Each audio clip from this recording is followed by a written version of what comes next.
walking out the crevice into the cavern. The Changus spotted her and lunged against its cage yet again, hissing frantically. The horseman dismounted in a single leap and seized her. Grasping her by the wrists, they stretched her arms out and dragged her to Lignar Dre. The great beast roared in a victorious rave. The spectator across the water, whose face had now begun to resemble that of a horseman, bowed out into the shadows. With her back to the dragon, Andi raised her eyes as an ominous silence commanded the moment. They arrived on the shape of a man in an oversized grey hooded robe who seemed to materialize out of the shadows. He withdrew his hood just so, revealing only his nose and mouth and the appalling skin that comprised them, reminiscent of shriveled reptilian scales. Andi gasped as a terror she'd never known gripped her. The sheer presence of the fabled devil stole her breath. She surprised herself with the tone of angst she used in speaking the name. It simply dropped out of her mouth in a murmur. Delicious. She locked her gaze upon the phantom-like figure, while awareness sharpened into focus. The decision she made to reveal herself would indeed cost her her life. The sudden comprehension shook her. "Jake, help me," she cried in a regretful plea. Dearest memories of parents and siblings raced to the forefront of her mind. Convulsing violently, she pulled, twisted, and contorted every which way in an attempt to escape, to no avail. "No, please," she bawled out in tears. Her thoughts returned to the field where she and Derek were rescued from Lignar Dre. "Jesus, please," she cried out. "God help me." Felicia spoke out in a repulsive, rasping voice. "Be done with her. We have what we needed her for. Rid the boy as well. He is with her." Before the words could leave his mouth, Derek stormed out of the cave with his blade drawn. "Over my dead body, you sick, ugly toad," he yelled. His emergence elicited renewed tenacity within Andi and had her captors loosening their grips on her wrists. With one tremendous heave, she broke free of both their holds, then tumbled to the ground several feet away. She quickly stood to her feet and then waited for someone to move toward her. Delicious turned to Lignar Dre. "Breathe henceforth thy fire," he bellowed. "Mount me, for it is nearly finished. The Atlas is complete and its power is finally mine. Feast now, my pet." The dragon's neck reeled around and its jaws swept down after Andi. "Derek!" the Changus Andi yelled, jumping and stumbling out of the way while Lignar Dre's jaws snapped once after her, then twice. Enjoying the game, Lignar Dre raised its head towards the cavern and heaved a bellowing length of fire that blanketed the ceiling of the cavern in its entirety. It came back around with renewed focus in its eyes. It gave off a partial roar, as if encouraging her to engage in the sport. Everyone froze, watching the great dragon work its strategy out with the prey. Andi stood, caught her footing, ran several steps to a horseman, and drew a 12-inch blade from a sheath on his hip. The horseman had no intentions of interfering. The dragon let out a cry announcing the contest was underway. Andi stole a look over her shoulder, trying to ascertain how involved Delicious was with the Atlas. Realizing he'd paused his work for the entertainment, she grinned. She returned her attention to her enormous foe, while the grin she wore shrunk to a scowl. "Let's go." Her glare was returned by its snarl. She took a quick scan of the cavern while maintaining her role as challenger, blade held up in front of her. Her eyes landed on the mound of bones.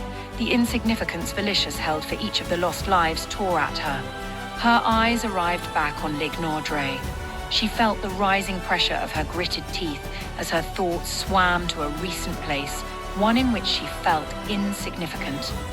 "I mean something to someone, do you get that?" she said. "They all meant something to someone," she screamed, pointing towards the bones. Her voice then fell to a firm, enraged tone. "And who are you to decide? And for what? We're all significant." She took a step forward and lifted the blade. "Do you hear me, you illegitimate murderer?" she yelled. "We all mean something to someone. We're all significant." A single tear arose in her right eye and spilled out. "With God as my witness, I'll see you dead before this is over," she said to the dragon, then turned and ran, cutting toward the lake. The dragon swept in swiftly. Andy took 3 long strides and then leapt off the ledge, turning her entire front side back towards the dragon, then threw the blade. The blade found its way into the beast's mouth and stuck itself in back of Lignor Dre's throat. Andy then glimpsed over at the crevice where Jake was. "Help me, Jake!" she cried, then plunged into the lake. Lignor Dre let out a furious wail and then followed her underwater descent with a heated blast of fire. It then thrashed its long neck around in an attempt to dislodge the object, which proceeded into a series of coughing snorts. Andy surfaced 20 feet away and then began to swim toward the other side in a sudden and powerfully fierce resolve. Refusing to allow her escape, the dragon snarled, extended its winged arms, and then leapt off the ledge in an attempt to snatch her from the water in its jaws. It soared quickly as it passed over Andy and then hurriedly circled back around. Suddenly, 2 marvelously looking, light-emitting arrows hit the dragon's right wing, disabling it, followed by 2 more on its left, sending the behemoth spiraling into the lake. The horsemen turned their attention to the direction from which the arrows came. 2 shimmering men stood on a high ledge with bows, reloading. Andy flipped around and immediately recognized them. "Yes!" she screamed, followed immediately by, "Oh no!" When she realized Lignor Dre's plunge was about to send a wave around the lake of massive proportion, the archers turned quickly and then took aim at the horsemen. Finally, Jake jumped out into the cavern and drew his combating blades. He delivered a powerful slash against the door of the Changus's cage and then heaved it several yards through the air into the water. He then engaged one of the horsemen in a battle to the death. While he faced the one, the others used their blades and whips to knock the arrows from their lines of descent. Derek snuck his way to the edge overlooking the water in search of Andy. She was still swimming but was closing in on the opposite shore. She was 50 feet directly below Velicious. Derek glanced up and saw Velicious beginning to open a wormhole in the middle of the upper expanse of the cavern. Slipping behind one of the great horses methodically, he stopped when he bumped his head on a large crossbow. Jake did his best to keep his combatants back to the archers. Soon enough, the opposing horseman took an arrow, followed by 2 more, but kept fighting. Jake took his encounter to the lake's ledge, and when his opponent took his 5th arrow, he began to slow. Jake then maneuvered himself in such a way as to deliver a kick that sent the other fighter over the edge into the lake. One by one, Jake engaged the other horsemen, repeating his strategy, and one by one, they fell. Finally, there was only one horseman left, the leader, the one who wore a Viking helmet across his back. He was the biggest and by far the strongest of the riders. He'd already taken 1 arrow in the chest and another in either side, but wasn't showing any signs of letting up. Jake knew he was out of his league. His rival wouldn't allow his back to face the archers, and he meticulously continued to knock the arrows down one after the other, all the while wearing Jake down. From its lower position in the lake, the dragon caught sight of the skirmish between its loyalist and the betrayer, and then hissed horribly. Jake entered into a state of pain he never could have perceived. He clenched his fist and pounded his white knuckles into the soft, moist ground, while the pain splintered throughout his entire body, causing him to emit a shrill scream of panic. He doubled over, dropping his blades. He then tumbled to the ground in agony, pleading for a merciful death from his former cohort. The horseman stared down upon the conquered warrior and spit. Then he skipped over to his stallion, dodging the descending arrows, and unsheathed an enormous double-headed axe. He then bounded back to Jake, swinging the atrocious weapon around in an impressive maneuver so as to land a clean strike. As the axe swept through its final descent toward Jake, a thick, unusual arrow struck the horseman in the chest just below the neck. The horseman instantly halted, and the weight of the axe carried him several feet away. He stood frozen as 4 more of the shimmering archer's arrows struck him in the side and back. He dropped the axe. He looked up to see Derek just now lowering his aim with Jake's crossbow. Jake rolled around in pain, gnashing his teeth in a squealing whine, and then took notice of the dead horseman. While thrusting his head into the ground, he spotted the unrelenting dragon reeling in the water.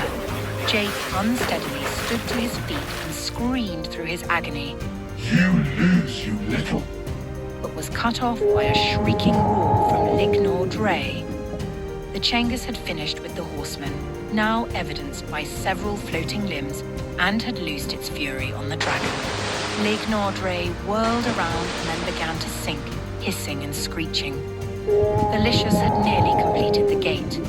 Derek watched as the rays of colored lights began to merge in a counterclockwise swirl. He quickly loaded another arrow, took aim at Belicious, and then fired. The two archers followed suit. Derek's arrow nicked Belicious in the arm. The other's arrows narrowly missed on account of his painful flinch. Belicious panicked, then leapt off the ledge into the gate and disappeared. Andy reached the ledge and just missed, grasping his cloak as he jumped. Derek saw one of the translucent men draw his arrow on Jake. He ran a few steps towards them, raising his hands frantically. No, no, you've got it all wrong. He's with us. The archer fired. The string on the bow snapped, launching the arrow into a piercing flight. Derek watched as it traveled the vast distance with speed, grace, and ease. A silence fell upon Derek as he realized he was too late. There was nothing he could do. The arrow took on an ice blue hue as it crossed the cavern. It struck Jake in the right shoulder. Jake dropped to the ground, holding himself up on all fours. Jake, Derek cried, rushing over to him. I'm all right. The beast released its hold on me. We're no longer tethered. Get Andy and go before the gate closes.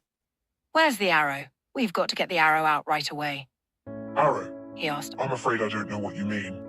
Derek searched his shoulder. There was no arrow, just as Jake had explained. Derek glanced back at the archers, who were both gone. He looked back at Jake.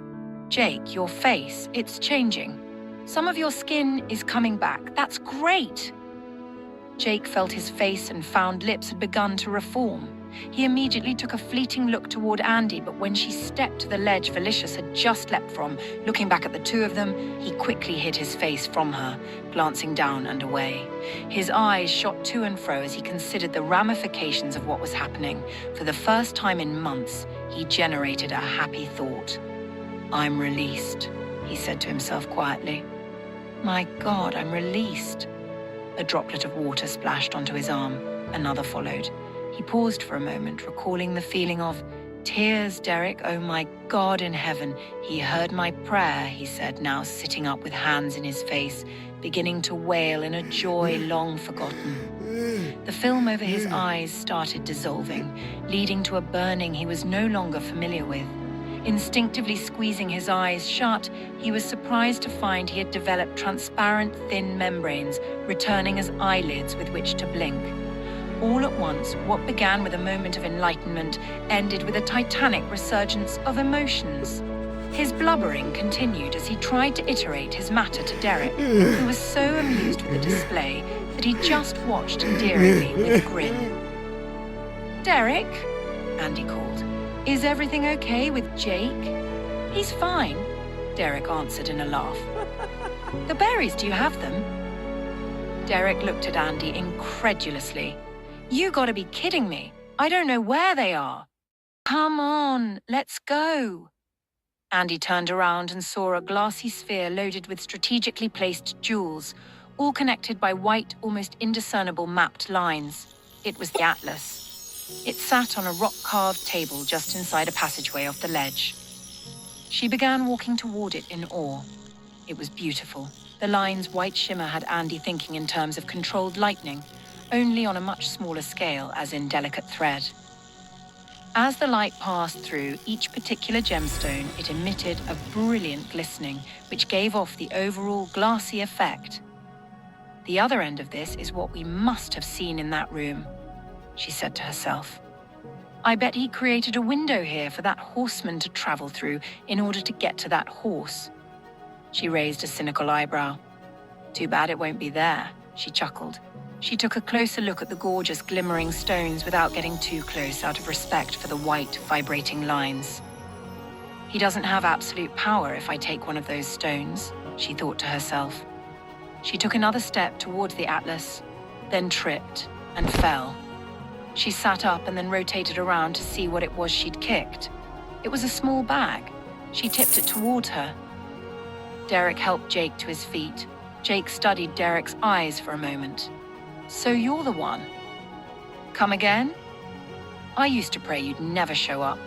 To look back at those days from here, wow. I was such an inflated coward. And I'm betting that's how she saw me. He took one step back and was working on another. Listen, Derek, I can't ever thank you enough for... hold on a second. We're all in this together now, Derek interjected. You're coming too. Let's go. I can't go back like this. I'll stay here and go after... No! Derek interrupted again, but with more ferocity in his tone this time. It'll be okay. We've got to try. Jake shook his head, looking away. Derek frowned. Fine, I'm not going to twist your arm, but we've got to go. At least escort us to the gate that will get us home. Jake conceded, then whistled. His muscle-bound stallions sprinted to his side. Hop on, he said after swinging onto its back in a single grasp of its mane. Yeah, okay. Jake held out a hand and yanked Derek up, then pulled his fur hood over his head, hiding his face. Derek glared at him. She's already seen you, man. Jake paused. A thought stole his breath. He turned to Derek with a hopeful air about him. My phone, do you still... Here, Derek answered, pulling it out of his pocket. Jake tapped a few buttons, producing a holographic image of his family. He smiled gently and then safely tucked it into his garments. He leaned back toward Derek. Hold on, friend. The two were off in a sprint. They sped through a series of tunnels, ending up in front of Andy. You happen to get a good look at those two archers at all? She asked. Derek shook his head. One of them took a shot at Jake here, though. As soon as he spoke the words, he realized the archer had delivered a dose of something quite incredible. He glanced at Jake. You didn't feel it, did you? The arrow? It didn't hurt you. With his face hidden within the oversized hood, Jake began looking back at Derek but spotted Andy. Before the hooded opening could completely compromise him, he resumed his straightforward position, resigning himself to silence. Pulling empty hands out of her pockets, Andy frowned. We couldn't have done it without them. Derek nodded, looking down at Andy, and asked the more pressing question. Where are the berries? I'm sorry. I guess I lost them in the lake.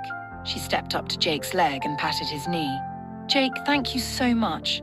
She covered her mouth while her eyes fell to the ground. A tender, breaking voice announced, I thought you were dead. She returned her tearful gaze to Jake. I can't imagine what you're going through right now, but I want you to know, Jake, that I know you're no longer that horrid thing. No matter what you look like, you'll always be my Jake. A quiet, awkward moment passed while she waited for any kind of reply. Andy switched her gaze to Derek. The beseeching expression she wore tugged at Derek's heart, kindling a tender response. She stepped away from Jake and toward Derek. He reached down and held her cheek with an open palm. His task-oriented grimace softened into a compassionate, welcoming grin. He stole a look at her lips and she took notice. She slid her eyes over to Jake and then quickly ran them back to Derek, tossing him a puckered kiss. Butterflies instantly ran amok throughout his stomach. The silent giggles were enough to motivate Jake. Come on, Andy, hop up, he said from under his hood. We have to jump through the gate. This gate isn't at full strength yet. It won't get you back. There's still a fragment of the one Derek arrived through yesterday. If we jump through this one, it should lead us to that one. Derek tapped him on the shoulder. Why do we need to go anywhere? Wasn't it right here in this cavern? I mean, because this is where I fell through. Not anymore. Where'd it go? If it was here, why isn't it still here? Derek asked. Beowulf took it with him earlier, along with Lig Nardre. He was trying to speed things up for Valicious. So where is it? Andy asked. Wherever Beowulf was last. Pradicus's house, Derek said. Beowulf was shot there by Pradicus. Jake quickly turned to Derek as if the words took him by surprise. He held his gaze for a moment. Derek then looked to Andy, wondering what the matter was about. Jake rotated back around. Derek reached down, clasped Andy's wrist, and then pulled her up. "Hold on," Jake said. The huge horse took a couple of galloping steps and then leapt into the gate.